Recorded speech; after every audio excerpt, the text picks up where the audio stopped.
বাদলাওয়ান গ্রাম পঞ্চায়েতের আন্ডারে গান্ধী কলোনি যে বুথ কেন্দ্র আছে সেই এলাকার উপপ্রধান, পঞ্চায়েতের রানিং উপপ্রধান, তার বাড়িতে গত পরশুদিন সিআরপিএফ গিয়ে বিরাট তাণ্ডব চালিয়েছে বিনা অন্যায়, বলে যে কমপ্লেন আছে। আজকের ভোট হচ্ছে, সেই প্রদীপ দাস এজেন্ট হিসাবে দীর্ঘ 4 ঘন্টা ঘরের ভিতরে বসে পিসফুলি ভোট হচ্ছে এবং ওখানে সিসিটিভিও আছে, আপনারা দেখতে পারেন। হঠাৎ করে সিআরপিএফ বাইরে যারা ডিউটিতে ছিল তারা ঘরের ভিতরে ঢুকে প্রদীপ দাসের কলার ধরে টেনে বলছে তোমার বিরুদ্ধে কমপ্লেন আছে বলে বেধড়ক মাল লাঠি চার্জ অবস্থায় তাকে ছুটিয়ে মেরেছে। একটা জনপ্রতিনিধি, একটা দলের উপপ্রধান, একটা এজেন্ট তাকে মারধর করে আর বলছে আমরা সেন্ট্রাল গভর্নমেন্ট বদি পাঠিয়েছে, বিজেপি সরকার যা বলবে আমরা তাই শুনবো, তোমাদের মারতে বলেছে আমরা মারবো।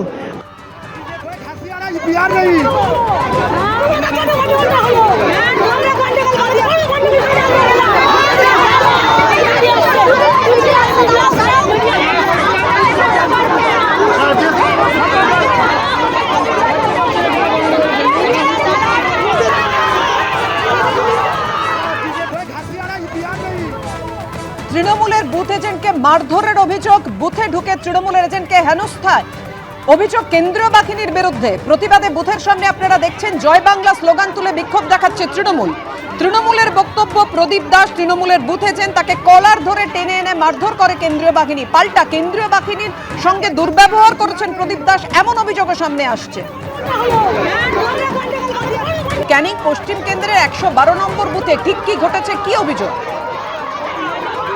দেখো, যেটা অভিযোগ উঠে আসছে যে ক্যানিং পশ্চিম বিধানসভার 112 নম্বর বুথে ঢুকে তৃণমূলের বুথ এজেন্ট প্রদীপ দাসকে মারধরের অভিযোগ উঠেছে কেন্দ্রীয় বাহিনীর বিরুদ্ধে।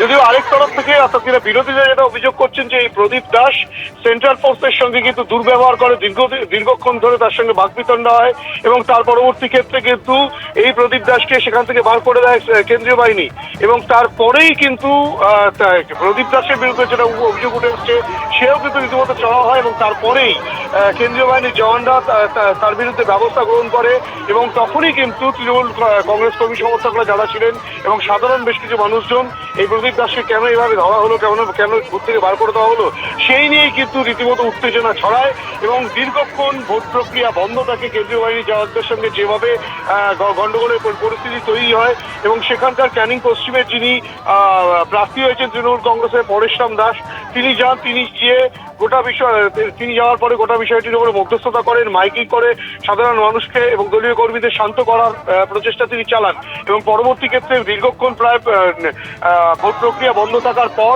অবশেষে এখন ভোট প্রক্রিয়া শুরু হয়েছে। ভোট প্রক্রিয়া আবারও স্বাভাবিক পর্যায়ে চলছে ঠিকই, কিন্তু কি কারণে প্রদীপ দাসের সঙ্গে এই কেন্দ্রীয় বাহিনীর জওয়ানদের বাদানুবাদ হলো সেই বিষয়টা এখনো পর্যন্ত স্পষ্ট নয়, সেটাও কিন্তু খতিয়ে দেখা হচ্ছে, তেমনটাই কিন্তু প্রশাসন সূত্রে খবর। হিন্দল, তোমার কাছে আবার আসবো, তুমি আমাদের সঙ্গে থাকো।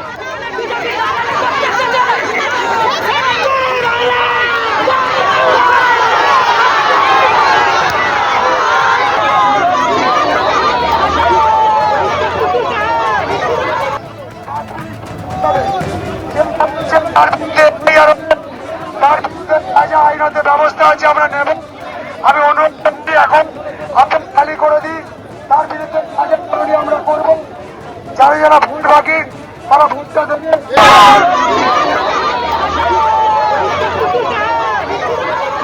এবিপি আনন্দ, এগিয়ে থাকে, এগিয়ে রাখে।